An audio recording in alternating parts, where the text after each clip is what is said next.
দেবী মাহাত্ম্যে আমরা ফলশ্রুতিতে এসে পৌঁছেছি। 5 নম্বর মন্ত্র অবধি আমরা দেখেছিলাম। বলছেন দেবী মাহাত্ম্যের পাঠের আর এর অনুভবের ফলে ভবিষ্যতি না দারিদ্র্যম না চৈব ইষ্ট বিয়োজনম। বলছে জীবনের অভাব বোধ মিটে যায়। সকাম ভাবে একে দারিদ্র বলা হয়েছে। আমরা আগের দিন দেখলাম যে ধনবান হবার তো কোনো নির্দিষ্ট মাপদণ্ড নেই। খুব কম পূর্ণ কাম কেউ বলতে পারে আমি আমার জীবনে যা পেয়েছি যথেষ্ট পেয়েছি।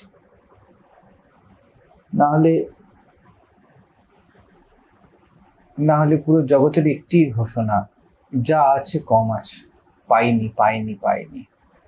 দেবী মাহাত্ম্যের যে যাত্রা, এই যাত্রার ফলে এটা বোঝা যায় ব্যক্তি যখন বহির্মুখীনতা থেকে অন্তর্মুখী হয় এবং অন্তর্মুখীর থেকে যে বহির্মুখ বা অন্তর্মুখ হয়েছে সেই আমির থেকেই মুক্ত হয়ে যায়। যোগীর যোগও যেমন তার অহমিকা, ভোগীর ভোগও তার তেমন অহমিকা। তো প্রথম চরিত ভোগীর ভোগ থেকে মুক্ত করে, মধুকৈটব থেকে। মধ্যম চরিত নিজের প্রতি যে আকর্ষণ বা নিজের যে মতামত, নিজের যে দর্শন, মহিষাসুর বধ যেন যোগ। অহম নিজে তো আছে কিন্তু তার বহির্মুখীনতা চলে গিয়েছে। যেমন ধ্যানিত আছে কিন্তু বাইরের সব আয়োজন চলে গিয়েছে। তো প্রথম হলো বাহ্যিক কর্ম, প্রথম চরিত। যখন সে কোনো একজন মানুষ প্রথম চরিত থেকে এগিয়ে চলে আসে, সে বাইরের ছোটাছুটি থেকে মুক্ত হয়ে যায়। যত সে বাইরের প্রয়ত্ন কে করে, যার অভাব আছে, যার প্রথম চরিত সিদ্ধ হয়েছে তার বাহ্যিক অভাব মিটেছে, যার মধ্যম চরিত সিদ্ধ হয়েছে তার মানসিক অভাব মিটেছে, আর যার উত্তর চরিত সিদ্ধ হয়েছে তার কর্তা ভাবই কম পড়ছে, কর্তা ভাব আর নেই। ফলে যখন যে অভাবগ্রস্ত হবে সেই নেই, তাহলে কিসের অভাব, কিসের দারিদ্র? কর্তা থাকতে তার সে নাই যোগী হতে চাইবে, নাই ভোগী হতে চাইবে, কিছুতে হতে চাইবে। আর কিছুতে হতে চাওয়া মানেই ভিক্ষাপাত্র। মা বলছেন এখানে ভবিষ্যতি না দারিদ্র্যম, আর দারিদ্রতা থাকে না তার। না চৈব ইষ্ট বিয়োজনম। এবার দারিদ্র কার থাকে না? যার কিছু নেই তার কি দারিদ্র থাকে না? যার যা পাওয়া হয়ে গিয়েছে, কার খিদে থাকে না? যার পেট ভরেছে। কে বলতে পারে আমার কিছু চাই না? একমাত্র সে বলতে পারে, সিনেমাটিক কথাবার্তা নয়, যে तुम ही मेरे सब हो, मुझे और कुछ नहीं चाहिए। पहले तो ये बोल दिया कि तुम ही मेरे सब हो, मतलब तुम मेरे पास आ जाओ, तुम्हारे ऊपर मेरा फुल पोसेशन है और मुझे कुछ नहीं चाहिए। অর্থাৎ কোনো না কোনোভাবে ব্যক্তি নিজেকে ভরাচ্ছে, তারপরে কেউ বলতে পারে আর কিছু চাই না। আর কিছু চাই না বলার জন্য কিছু তো চাই।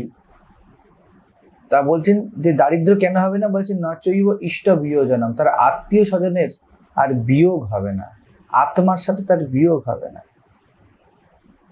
আত্মীয় এই অর্থে যত সাধক কুল আছে, একজন সাধকের আত্মীয়, যা আত্মার সাথে পরিচয় করিয়ে দেয়, যা নিজের সাথে নিজেকে পরিচয় করিয়ে দেয়, তাই সেই মাত্র আত্মীয় কথার যোগ্য। ভাই বন্ধু যেই হোক না কেন, সে যদি আমাদেরকে, সেই ব্যক্তি বস্তু বিষয় যদি আমাদের থেকে কেড়ে নিয়ে চলে যায়, আমাদেরকে ছুট দেয়, দৌড় দেয়, নতুন লক্ষ্য দেয়, নিজেদেরকে ভুলিয়ে দেয়, বন্ধুরা যা দেয়, তাতে কি হয়ে যায়? ব্যক্তি নিজের থেকেই বহু দূরে চলে আসে। 5 বছর 10 বছর পরে ব্যক্তি বলে যে কোথায় হারিয়ে গেছিলাম। কিন্তু যখন হারিয়ে গেছিলাম তখন হারানোর এই লোকগুলোকে আত্মীয় বলে বোধ হতো। এরাই তো যে সবার প্রথম হাতে গাঁজার ছিলিমটা ধরিয়ে দিয়েছে, তাকেই সব থেকে বেশি সেই সময় আত্মীয় বলে বোধ হয়েছিল। ভাই তুই কি দিলি?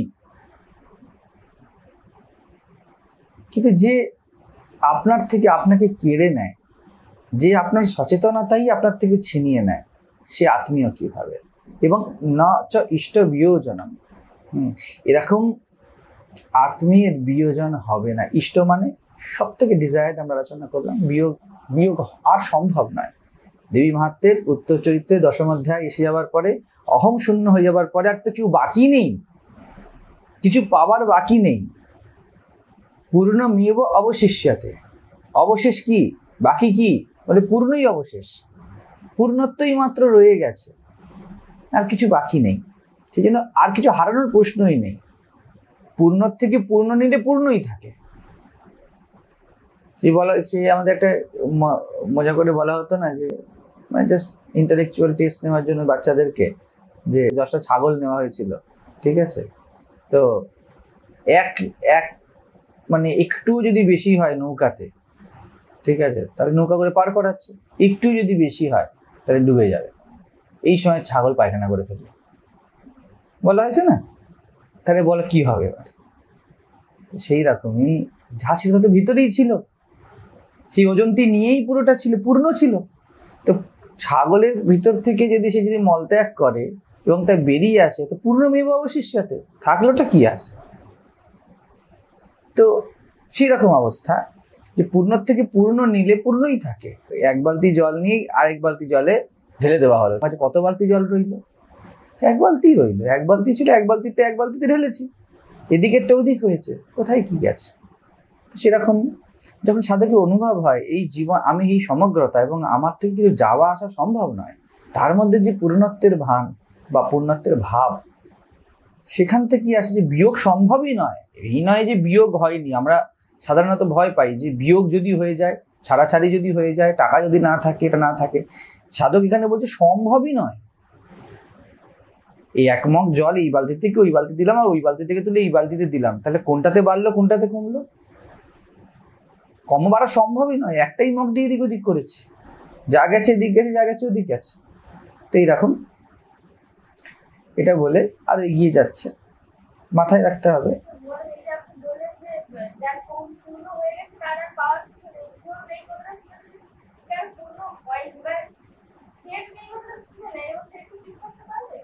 না, পারবে না তো। এটা যে এই জন্যই তো তোমারই কথা আমি বলবো, এটা তো ম্যাটার অফ অনেস্টি। এটা নয় পূর্ণ হয়ে গেলে আর কোনো অভাব থাকবে না। অভাব আছে মানে পূর্ণত্ব নেই, অভাববোধ আছে মানে কিচ্ছু না। সব অভাববোধ একটা মিসক্যালকুলেশন, একটা ভুল ক্যালকুলেশন থেকে অভাববোধ আসে। যাবতীয় অভাববোধ একটা ভুল দেখা। আমি কালকে আগের দিন ওকে বলছিলাম, অষ্টাবক্র গীতা সম্বন্ধে ক্লাস করেছিল, তারপরে ও জিজ্ঞেস করছিল এটা কি প্র্যাকটিক্যালি সম্ভব। আমি তাকে বলছিলাম যে প্র্যাকটিক্যালি কত কিছু সম্ভব হয়ে আছে, যে প্র্যাকটিক্যালি আমরা দাঁড়িয়ে আছি, এই মুহূর্তে আমাদের কত কিছু ঘটছে, আমরা দাঁড়িয়ে আছি। 2 বছর আগে মনে হয়েছিল যখন একটা কিছু হয়ে গেলে শেষ হয়ে যাব, প্র্যাকটিক্যালি দাঁড়িয়ে আছি, তখন তো খুব প্র্যাকটিক্যালি মনে হয়েছিল মরেই যাব। তো প্র্যাকটিক্যালি সম্ভব হলো তো বেঁচে থাকা। একজন খুব সুন্দর গল্প আছে, বলছে জীবন শেষ করে দেবো, কিছু আর রাখবো না, আত্মহত্যাই করে ফেলবো। কারণ আমার গার্লফ্রেন্ড আমাকে, প্রিয়সী আমাকে ছেড়ে চলে গেছে। ঠিক আছে, বলছে ঠিক আছে, এই কথা ভাবছে। তখন বলছে একজন সাধকের কাছে গেছে, বলছে বাবাজি আমি আর এই শরীর রাখবোই না, শেষ হয়ে যাব, এত আমাকে ঠকিয়েছে, এত কষ্ট করেছে, আমি 10 বছর 12 বছর এই সম্পর্কে দিয়েছি, আমার জীবন রাখতে ইচ্ছা নেই। বলছে ঠিক, বলছে একদম ঠিক, ভালো কথা। বলছে বাবাজি বলছে তথাস্তু, তথাস্তু বলতে চিন্তায় পড়ে গেছে, এক্ষুনি বলছিল তথাস্তু বলেছে, কিছু না। তো বাবাজি তার একজন শিষ্যকে ঠিক সাজিয়ে গুছিয়ে, বাবাজি অনেকগুলি গরু ছাগল মোষ যেমন থাকে ছিল, ওই মোষকে দিয়ে সাজিয়ে গুছিয়ে যমরাজ বাণী পাঠিয়ে দিয়েছে। যমরাজ মোষের পিঠে চেপেছেন এক শিষ্যকে, আর রাস্তা দিয়ে হেঁটে আসছে, সেরে দিয়েছে, হাতে একটা করে দড়ি দিয়ে দিয়েছে বাবাজি। এবারে মার্তা কেয়া না কর্তা, এবার তার মাথায় কি আছে? বাবাজি বলেছে তথাস্তু, জীবনই দিয়ে দিচ্ছিল। তখন যমরাজ এসছেন সামনে, দেখছি যে একজন মোষের উপরে উঠে দাঁড়িয়ে আছে, বসে আছে, বলছে এদিকে এসো। আর পা চলছে না, বলছে কোনো ভয় নেই, সামনে এসো। বলছে তুমি মৃত্যু কামনা করেছিলেন, তাই ঋষির বরে আমি তোমার সামনে উপস্থিত হয়েছি, চলো আমার সাথে। বলছে না না না না না, কালকে কোন ঘোরে নেশায় কি আমি বলে ফেলেছিলাম। বলছে ঠিক আছে, তোমায় নিয়ে যাব না, তোমার জীবন নিশ্চিত থাকবে, তোমার শুধু ডান হাতটা আমাকে দিয়ে দাও, আমি এসেছি, আমি তো খালি হাতে ফিরতে পারি না। বলছি বলছেন কি? এই সময় ঋষির সামনে এসছে, কালকে মরতে চাইছিল, সে ডান হাতটিও দিতে পারবে না। তো মানুষের কাছে যা নেই, প্রেয়সী যখন নেই, তখন জীবন মৃত্যু সদৃশ লাগছিল, ঠিক আছে? আর যেই ডান হাতটা আছেই, তার কোনো মূল্য ছিল না। আজকে যখন সে সচেতন হয়েছে, সে দেখতে পাচ্ছে এই ডান হাতটাই কত মূল্যবান। কালকে অচেতনভাবে যা মরতে রাজি ছিল, আজকে সচেতনভাবে ডান হাতটা দিতে রাজি না।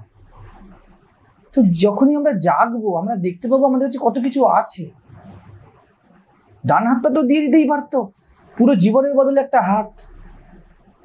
কালকে যদি বাবাজিকে না পেতো, সে তো মরেই যেত, হয়তো গলায় দড়ি দিয়ে দিত ডিপ্রেশনে। তো বিষয় এটাই, আমাদের এই যে অভাববোধ শুধুমাত্র অচেতন মনেরই কাজ। আমি মরেই যাব, আমার কিছু নেই। ভালো করে তো দেখো কত কিছু আছে। একজন বলছে টাকার জন্য আমি সব করতে পারি, বলছে তোমাকে কত চাই, বলে 5 লাখ টাকার জন্য সব করতে পারি। বলে সব 5 লাখ টাকা কেন, তোমাকে 50 লাখ দেবো। দাদা বলছে দিয়ে দেবে। আস্তে করে কি একটা কথা বললে, বলছে কিছুটা 50 লাখ তোমায় দিয়ে দেবে, তুমি তো 5 লাখ চেয়েছো, 5 লাখ, তোমার 2টো চোখ চাই।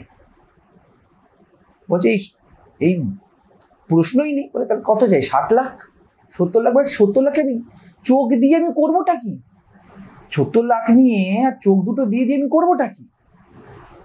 মানুষ সবকিছুর জন্য অচেতনভাবে মরতে রাজি, কিন্তু যা পেয়েছে তা যে কত মূল্যবান। এই চোখের জন্য কোনো কষ্ট দিতে হয়নি, মানুষ দেখতে চায় না। এটাই মা বলছেন, দারিদ্র অভাববোধ চলে যাবে। অভাববোধ কিছু পেলে যায় না, অভাববোধ জাগলে যায়। পেয়েছি বারবার পেয়েছি, মরতে মরতে মরিনি, পড়তে পড়তে পড়িনি, শেষ হতে হতে হইনি। আমরা জীবনকে দেখতে চাই না,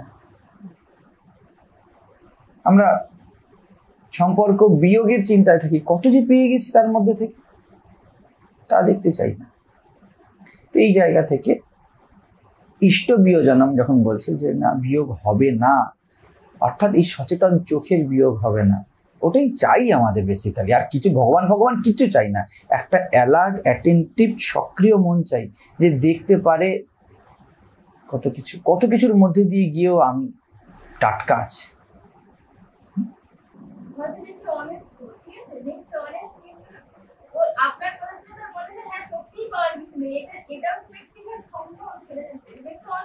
হ্যাঁ, একদম সম্ভব, কিন্তু নিরন্তরের সঙ্গ করো, নিরন্তর চোখটা খোলা রাখো। এই যে এটা আওড়ে দেবার সিদ্ধান্ত নয়, যে মহারাজ বললেন এই সময় শ্রী চণ্ডীর ক্লাসে বসে আমি খুব ভালো করে বুঝে গেলাম এবং এটা আমার হয়ে গেল, এটা সাধকের লক্ষণ না। এটা প্রত্যেক মুহূর্তে তোমাকে দেখতে হবে। আমি তোমাকে শুধুমাত্র পয়েন্ট আউট করতে পারি, কিন্তু পয়েন্ট আউটের সাথে চলা তো তোমার হাতে। আজ থেকে 2 বছর আগে তুমি যা বুঝতে, আজকে সেই তার থেকে এগিয়ে বুঝছো। তো এই যে এই একটি এত অল্প পয়সায় তুমি কাজ করছো, তুমি একটা বড় রিস্ক নিয়েছো, তো আগের থেকে সাহস বেড়েছে, তো আগের থেকে ভাবনা চিন্তা গ্রো করেছে, তো কারণ তুমি ক্রমাগত সঙ্গ করেছো, তুমি তার সাথে সাথে হেঁটেছো। দেখো, আত্মজ্ঞান সব থেকে সহজ, অহংকার এটাকে দুর্লভ বানিয়েছে। ঠিক আছে, যেন কিরম বলা, যে নিজের জিভটা গিয়ে নিজে নাকে ঠেকাও। ঠিক আছে, লোকে দেখে দাঁত দিয়ে কি লডি টানছে, কেন বাবা, কি দরকার? ভেবে দেখো কি দরকার দাঁত দিয়ে লডি টানছে? ওই জন্যই কি দাঁত? কোনো তো প্রয়োজন নেই। অহংকার ফিরা পায়, কেউ পারে না হাত দিয়ে, আমি টানি দাঁত দিয়ে। শুধু দাঁত কি, লোকে বেনিসি বেঁধে টানছে, দেখা গেছে এরকম বিবিসিতে। কেন, কি ওটাই ওর ব্যবহার? যত ডিফিকাল্টি দেবে সহজ কাজকে, একটা স্টার্ট মারো, গাড়ি এমনি চলে, সিস্টেম বানানো হয়েছে।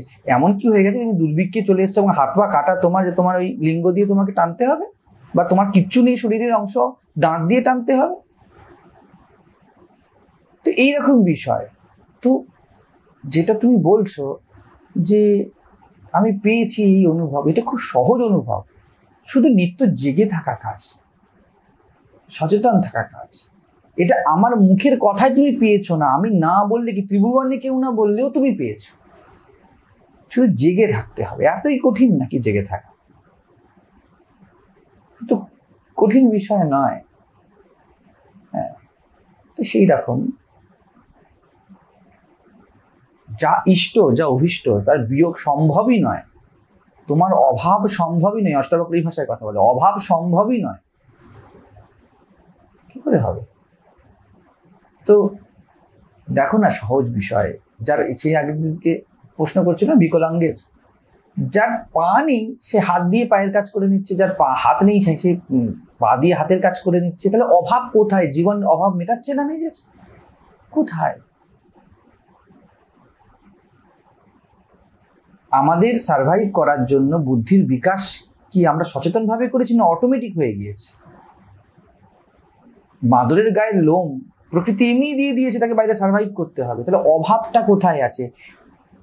এই প্রকৃতিকে ভালো করে সচেতনভাবে দেখলে এই প্রকৃতি ব্রহ্মপূর্ণ, কোথাও কোনো অভাব নেই, কোথাও কোনো অভাব নেই। দেখার শুধু দৃষ্টিকোণ, ওইটুকুনি সাধকত্ব, আর কিছু না। তো আমার কাছে শুনে নিলেই হয়ে যাবে তা নয়, আর আমার কাছে বা কারোর কাছে শুনবেই না তাও নয়।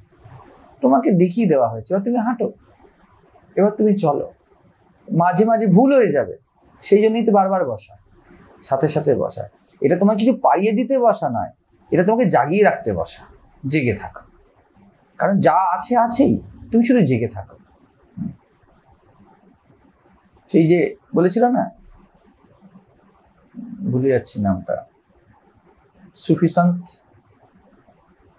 একজন সুফিসান্ত ছিল, নামটা মনে পড়লে বলবে।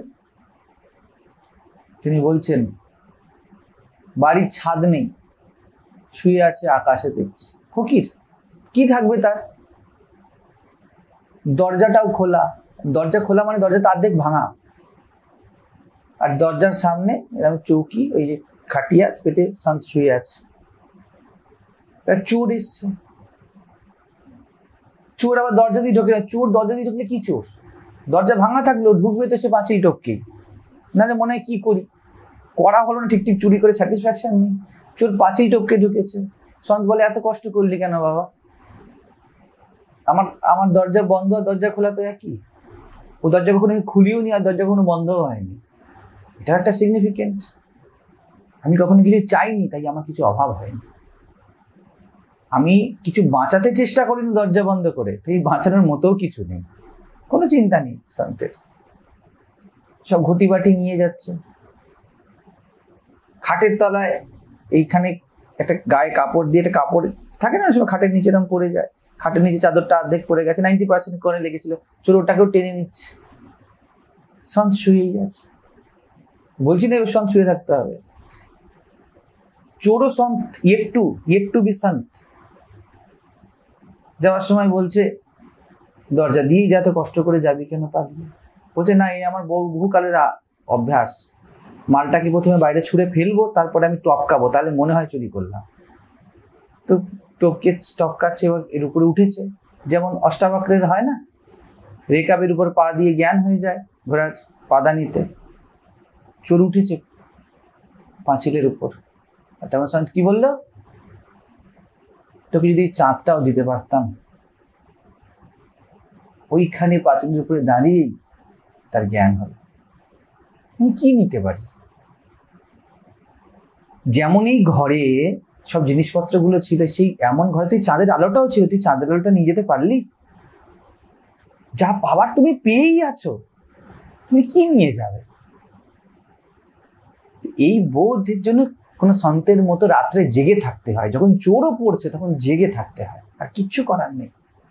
চোর বারবার পড়বে, ভুল বারবার হবে, যদি জেগে থাকো তাহলে তোমার মধ্যে এই ভাবটা এসে যাবে। সেই সময়তেও কি আমার ছিল, এই চাঁদের আলো তো রোজ আমাকে ছুটছে, আমার থোড়াই হয়েছে। আমি বলতে পারবো হাত মুঠো করে চাঁদের আলোটা ঘরে নিয়ে গিয়ে একটু জমিয়ে রেখে দিই, যা পাওয়ার তুমি তা পাবে। এটা অস্তিত্বের অলঙ্ঘনীয় নিয়তি। সেই জন্য অভাব বোধ একটা অজ্ঞান মাত্র, এর বেশি কিছু নয়। এগাচ্ছি 6 থেকে 9। শত্রুতো ন ভয়ং তস্য দস্যুতো বানরাজতঃ ন শস্ত্রানলতো ঘাত কদাচিৎ সম্ভবিষ্যতি তস্মান মমৈতন্মাহাত্ম্যম পঠিতব্যম সমাহিতৈঃ শ্রুতব্যং চ সদা ভক্ত্যা পরম স্বস্ত্বয়নং হি তৎ উপসর্গান শেষাংস্তু মহামারী সমুদ্ভবান তথা ত্রিবিধম উৎপাতম মাহাত্ম্যম সময়ন মম यत्रैतत् पठ्यते सम्यक् नित्यम् आयतने मम सदा न त्वद्विमोक्ष्यामि सान्निध्यम तत्र मे स्थितम। অর্থাৎ শুধু এই নয়, তাকে শত্রু, দস্যু, রাজা, শস্ত্র, অগ্নি ও জলপ্রবাহ থেকে কখনো কোনো বিপদের ভয় থাকবে না। এই জন্য এক মনে ভক্তির সাথে আমার এই মাহাত্ম্য সর্বদা পাঠ করা এবং শোনা কর্তব্য। এই মাহাত্ম্য পরম কল্যাণকারক। আমার এই মাহাত্ম্য মহামারী জনিত সমস্ত উপদ্রব এবং আধ্যাত্মিক, আধিভৌতিক ও আধিদৈবিক এই ত্রিবিধ উৎপাতে নিবৃত্তি করে। যে গৃহে আমার এই মাহাত্ম্য প্রতিদিন বিধিপূর্বক পাঠ করা হয়, আমি সেই স্থান কখনো পরিত্যাগ করি না, আমি সেখানে অবিচল হয়ে অবস্থান করি। স্থূল অর্থে এটা তো একদম ফুল প্যাকেজ, এত কিছু। একবার চণ্ডী পাঠ করবে, এত কিছু ফলাফল আছে। তাহলে সবার আগে ফলাফলটা রাবণের পাওয়া উচিত। রাবণ তো লাস্ট লাইনটি ধরেই নিয়েছিল।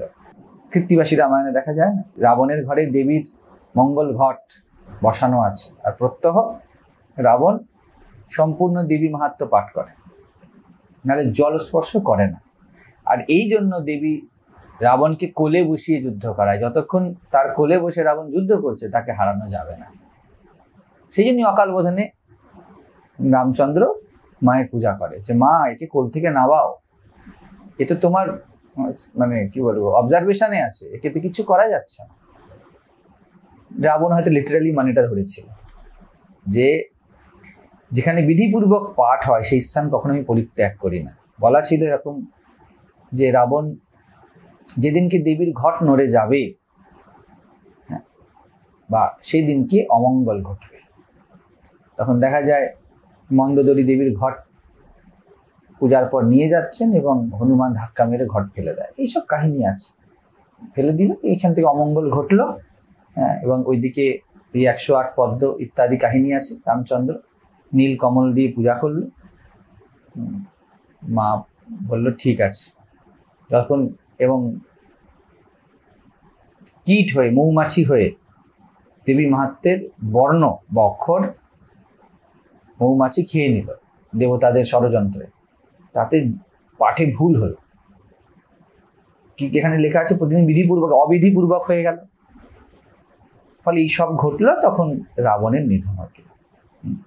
রাবণ মানে তো আমরা বুঝি, আমরা আলোচনা বহু করেছি, রব থেকে রাবণ, যেখানে স্থূল, যেখানে আওয়াজ, যেখানে চিৎকার, যেখানে ভিড়। এই জন্য রাবণের 10টা মাথা, 10টা মাথার মতো ভিড় যার মাথায়, সে রাবণ। রাবণের অভাব নেই জগতে।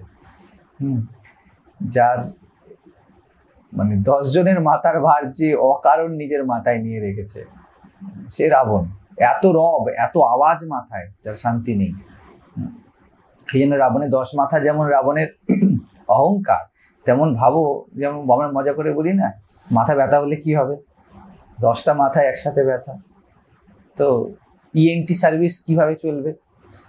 যদি একটা চোখে ব্যথা হয়, জয় বাংলা হয়, তাহলে আস্তে আস্তে সব চোখে 20খানা চোখ, চিন্তার বিষয়। তো যাই হোক, তো যার এইরকম মাথা তিনি রাবণ। এবং এইরকম মাথা যখন ভিড় থাকবে, যার অনেক কিছু চাই, অনেক কিছু করতে হবে, অনেক কিছু ভাবতে হবে, উচ্চাকাঙ্ক্ষার চরম, সে স্থূল অর্থই না, এর কিছু করার নেই, একদম ফুল প্যাকেজ। দারিদ্র থাকবে না, প্রিয়জন বিয়োগ হবে না। যিশু প্রিয়জন বাচ্চাকে যা বাঁচিয়ে দেয়, ওঠো, আর সে উঠে পড়ে, আমরা তো শুনেছি। ভগবান বুদ্ধ কি করলেন? একটু ঘুরিয়ে ধরলেন, বললেন হ্যাঁ বাঁচিয়ে তো দেবো, তুমি যাও কোনো একটা ঘর থেকে 1 মুঠো চাল নিয়ে আসো যেখানে কেউ মরেনি, তোমার ছেলে বেঁচে যাবে। তো যখন বলছে প্রিয়জন বিয়োগ হবে না, তখন দুটো অর্থই নেওয়া হবে। সবাই চাই যিশুর মতো হবে, বলবে আর হয়ে যাবে, ঠিক আছে। দুটো অর্থই ঠিক। As you believe that's your life. যেমন ভাবে আমরা আমাদের বিশ্বাসকে নির্মাণ করি সেরকম ভাবে জীবন চলতে থাকে।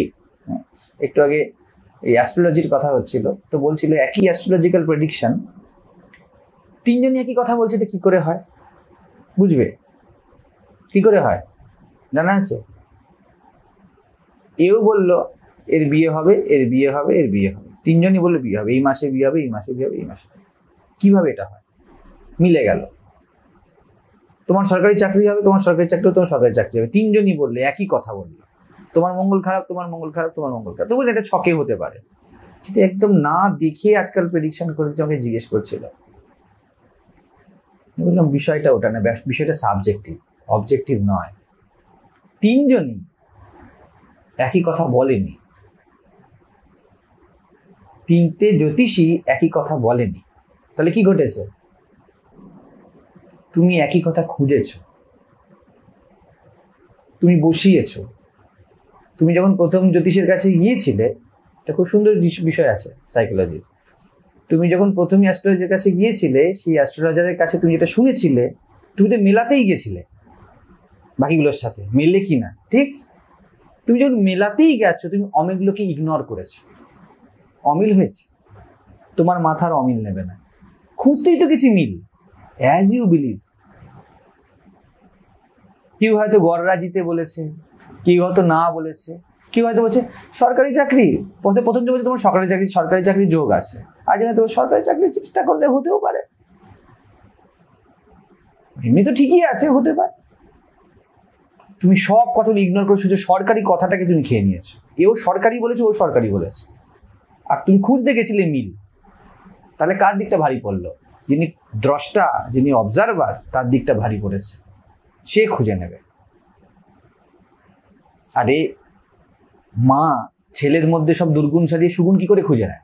মা কি জানে না? সে দেখতে চায় সুগুণ, সব দুর্গুণকে সাইড করে দেবে। একটা ছেলে একটা মেয়ের প্রেমে পড়েছে, সব দুর্গুণকে সাইড করে দেবে। না না না, কারণ এতে ইগো ফিড আপ হয়। তুমি যখন মেলাতেই চাও, তখন তোমার ইগো কিসে ফিড আপ হয়? মিলে গেল। তুমি আগে থেকে ভাবছো দেখি মেলে কিনা, দেখি মেলে কিনা। এই যে তুমি বলেছো দেখি মেলে কিনা, মানে মিলবে। যেটুকু অমিল তুমি কেটে বাদ দিয়ে বলবে মিলেছে। আর মাথায় রাখতে হবে, এই অ্যাস্ট্রোলজিক্যাল যে বিভিন্ন বিষয় জিনিসগুলো, এটা খুঁজতে যায় দুর্বল চিত্তের লোকেরাই। যখন তুমি তোমার জীবনে সাকসেসে আছো, তুমি ছুটছো, তোমাকে কেউ আটকাতে পারছে না, তুমি ধরেই অ্যাস্ট্রোলজিক্যাল সাজেশন নিতে যাও। যখন তোমার স্ত্রী প্রসন্ন, পুত্র কথাবার্তা শোনে, প্রত্যেক দিন তোমার ইনক্রিমেন্ট হচ্ছে, বাড়ছে, তুমি ভয় গিয়ে গিয়ে হাত দেখাবে আমার হাতে কি আছে? তুমি কোথাও না কোথাও আটকেছো, ভেসেছো, কোথাও না কোথাও নরম হয়েছে, আর তুমি পজিটিভিটি খুঁজছো। আর যে পজিটিভিটি দেবে তুমি এবার খুঁজবে ওটাই। এটা খুব সুন্দর দিক। তো যা লেখা আছে, এতখানি দেবী মাহাত্ম্য যদি পড়া হয়, যদি কাহিনী হিসাবে কেউ নেয়, তাহলে এটাও কাহিনী। আর কেউ যদি এর ডিপ ডাইভ দেয়, তখন এর আন্তরিক অর্থ বুঝতে পারবে কি বলতে পারছে। যেমন আমরা বললাম দারিদ্র মানে কি, প্রিয়জন বিয়োগ মানে কি, ঠিক তেমনই এখন বলছে শত্রু তো না ভয়ম, তার শত্রু ভয় থাকবে না।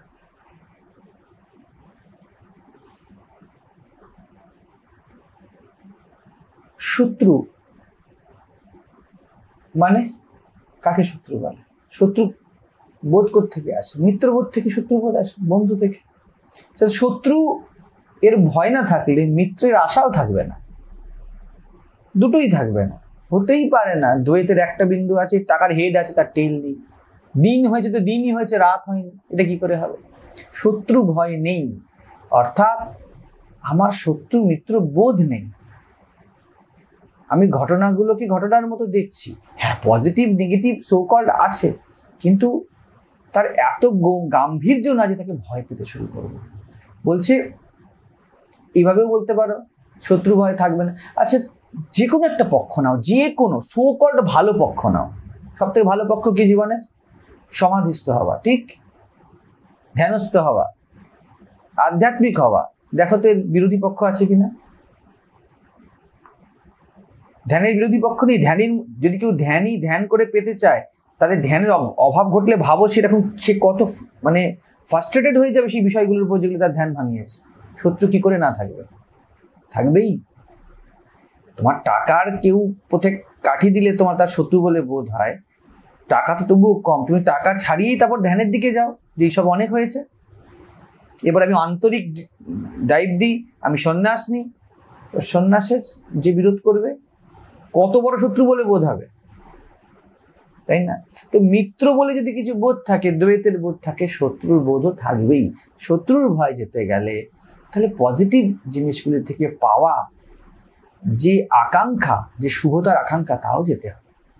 মা বলছেন আর চিন্তা নেই, কারণ অহং যখন নেই, শুঙ্গ যখন নেই, তখন শত্রু মিত্র দুই থাকবে কি করে? আমার কোনো দিকে যাওয়ার নেই, আছে কোনো একটা ডান দিক, কোনো একটা বাঁ দিক আছে, তো আছে, কি করবো? যাওয়ার তো কোথাও নেই, আমি আছি তো চুপ করে বসে। সকালবেলায় যখন ঘরে বসে থাকি তখন সূর্য উপরে চড়ে, ভোর হয়, আর সঙ্গে সঙ্গে আমাদের চিন্তা, এরপরে এই কাজ, এরপরে এই কাজ। তুমি হিল স্টেশনের কাছে পাহাড়ে বসে আছো, সূর্য উদয় হচ্ছে আর 8টা বাজে, তোমার করার কি আছে? যাওয়ার কোথায় আছে? থাকবে তো বসে, তুমি তো এই দেখতেই এসেছো। ফলে ওই সূর্য, হিল স্টেশনের সূর্য তোমাকে দৌড় দেয় না, কিন্তু তোমার বাড়ির সূর্য তোমাকে দৌড় দেয়। তো যার বাড়ির সূর্য চলে গিয়েছে, যে সাক্ষীর মতো দাঁড়িয়ে আছে, তার শত্রু ভয় কি? তারা কি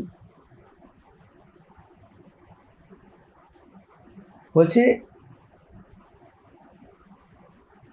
তস্য দস্যুত বা না রাজত। দস্যু মানে আমরা গানেতে পড়েছি না,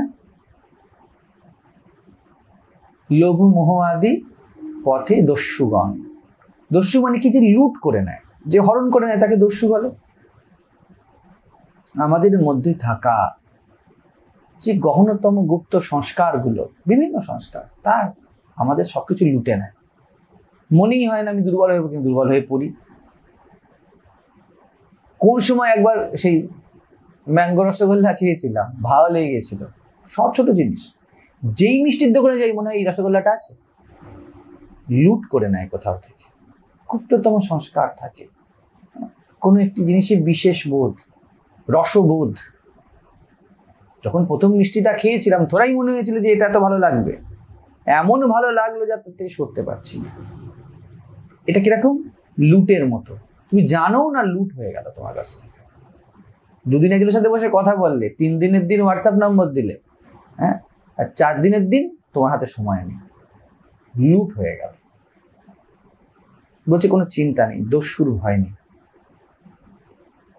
কিন্তু যে সম্পদ জমাবে, লিটারালি এই পৃথিবীতে কেউ আছে যার ভয় নেই? যে একের পর এক টাকা জমিয়েছে, আর যার আইটি ডিপার্টমেন্টের চিন্তা হয়নি। দেশের সরকারকেও দস্যু বলে বোধ হয়, ইনকাম ট্যাক্স ডিপার্টমেন্ট কি করবে? আর যে কালো টাকা জমিয়েছে, দেখো আমরা মনে না মাফিয়া বা ডন, এদের পুলিশ থেকে ভয় আগে নয়। মাফিয়া ডনের সব থেকে বড় ভয় থাকে তার থেকে বড় মাফিয়ার থেকে। পুলিশকে তো টাকা খাইয়ে চুপ করা যায়, পুলিশ তো বাচ্চা।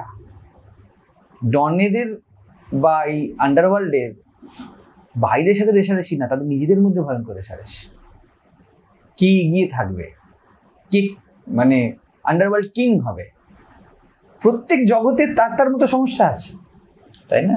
তুমি একটা শাশুড়ির কাছে যাও না, বুড়ি 80 বছর বয়স, দেখবে পাশের বাড়ির বুড়ির সাথে গল্প করছে, তার কত সমস্যা, মরার টাইমে সে তার সমস্যা শেষ নেই। বুড়ির জগৎ আছে, সেই জগৎ রচনা করে ফেলবে। ও মেকআপ আর্টিস্ট, মেকআপ করা, ওকে জিজ্ঞেস করো মেকআপ নিয়ে সাজা তো কিছু তো নয় আমাদের কাছে, আমাদের লাগাইও না, কোনো ব্যাপার নাই বিশেষ কিছু। মেকআপের জীবনে ওকে জিজ্ঞেস করো না, 5000 সমস্যা দাঁড় করিয়ে দেবে। এমন ফেস ক্রিম ইউজ করলে এই হয়, এমন করলে এই হয়, এই আইলাইনারটা এমন, আজকালকার দিনে এমন পাওয়া যায় না। প্রত্যেকটি জগৎ আছে, আর প্রত্যেক জগতে লুট হয়, প্রত্যেক জগতে দস্যু আছে। ওর জগৎ ওকে হরণ করে নিয়ে যাবে, বুড়ির জগৎ মরার টাইমেও বুড়িকে হরণ করে নিয়ে যাবে। রাস্তায় যে খৈনি খাচ্ছে বসে, দেখবি কত বড় বড় তত্ত্ব আলোচনা করে, তার জগৎ আছে, লুট হচ্ছে। ওতে কোনো চিন্তা নেই। দস্যু তখন আসে না যখন ভিতরে একজন সজাগ কেউ বসে থাকে, যখন তুমি জাগ্রত, তোমার না থাকাই জাগৃতি। যখন আর অহমিকা নেই, তখনই ঠিক ঠিক জাগরণ হয়। অহমিকা তো নিজের ছবি দেখে, আমরা কালকে আলোচনা করলাম। অহম যখন থাকে, অহম নিজেকেই দেখে। ও যতক্ষণ ওর নামটি থাকবে, ওর নামের সাথে যে পরিচয়গুলো আছে ওগুলোকেই খুঁজবে, আর কিছু খুঁজবে না। ও থোড়াই দেখবে সামনের জিনিস কত সুন্দর আছে। আর যেখানে যেখানে দেখবি সৌন্দর্য দেখা যাবে, সেখানে কোথাও রিক নামটি ভুলে গেছিস। কে করছে কি করছে আর হুঁশ নেই, আমিটা বড় কম পড়ছি। তো যাই হোক, দস্যু নেই, অর্থাৎ আর গুপ্ত সংস্কারের লুট হয়ে যাওয়ার ভাব নেই, সংস্কার রহিত হয়ে গিয়েছে। আর না রাজত, রাজা অর্থাৎ এখানে মন, মনই রাজা, রাজার ভয় নেই। এই মন আর বিট্রে করবে না, এই মন তোমাকে আর ভুল বোঝাবে না। মনই তো ভুল বোঝায়, ইন্দ্রিয়ের রাজা হলো মন, তা রাজার কোনো ভয় নেই। নাহলে কে রাজাকে ভয় পায় না? এই সবের থেকে বড় এগিয়ে এগিয়ে রাজা আছে, কে আছে? একমাত্র সন্ন্যাসী, এই জন্য ভোট দেয় না। এর কোনো রাজা নেই তো, কাকে ভোট দেবে, কাকে সমর্থন দেবে? সমর্থন দিলেই তো অসমর্থন দিতে হবে, দ্বৈতই নেই। কার পক্ষ নেব? স্বামীজি যিনি বলেছিলেন যে কারোর পক্ষ না নিতে, কার পক্ষ নেবে সন্ন্যাসী? ধর্মের পক্ষে।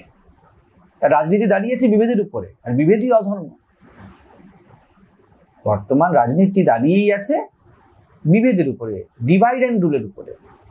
তাহলে কি করে হবে? এর মধ্যে সন্ন্যাসী প্রবেশ করবে না, অর্থাৎ রাজা নেই, এই জন্য সন্ন্যাসী রাজ দর্শনে যায় না, রাজার দরকার সন্ন্যাসীর কাছে আসে। ঠিক তেমনি মনকে যে ব্যবহার করতে জানে কিন্তু যে মনের ইশারায় চলে না, সে সন্ন্যাসী। রাজা যার কাছে আসে, যে রাজার ইশারায় চলে না, বলছে এই মনে, এই ইন্দ্রিয়ের রাজা মন, তাতেও তোমার আর ভয় নেই। না শস্ত্রানল তো ও ঘাত, অর্থাৎ শস্ত্রের যে সংঘাত, সংস্কারের যে আঘাত, যাবো কি যাব না, এটা ঠিক ওটা ভুল, এই বিচারটা আমাকে এদিকে যেতে বলছে আর ভালো লাগাটা আমাকে ওই দিকে যেতে বলছে। বলছে এর সংঘাত নেই, উচ্চ নিচ অবস্থার সংঘাত নেই, এটা উঁচু অবস্থা এটা নিচু অবস্থার সংঘাত নেই, ফ্লো দেখতে পাচ্ছে। বলছে হিমালয় উঁচু আর গঙ্গাসাগর নিচু, অর্থাৎ গঙ্গাসাগর কেটে বাদ দিয়ে দিই, দেখি হিমালয় থাকুক। উঁচু নিচু নেই। ভগবানের গোবিন্দের গোবিন্দভোগ চালের প্রসাদ উঁচু, তাহলে মলমূত্র বাদ দিয়ে দিই, নিচু। ঘরের সব থেকে পবিত্রতম জায়গা ঠাকুর ঘর, তাহলে টয়লেটটা বন্ধ করে দিই, দেখি তোমার ঘর বাঁচো। আমরা এখানে জমিতে করছি, আমরা কি ভাবছি? বিল্ডিং ভাবার আগে ভাবছি ড্রেনেজ কিভাবে হবে। উঁচু নিচু নেই, দুটো সুন্দর অংশ জীবনের, তাই না? এই পায়ে পা খাপ থেকে নিচে, তাহলে পা কেটে বাদ দিয়ে দেওয়া হোক, কেন পা রাখা? তো সেরকম আর সংঘাত নেই, শস্ত্রের সংঘাত নেই, জীবনে সংঘাতের অবসান হয়েছে।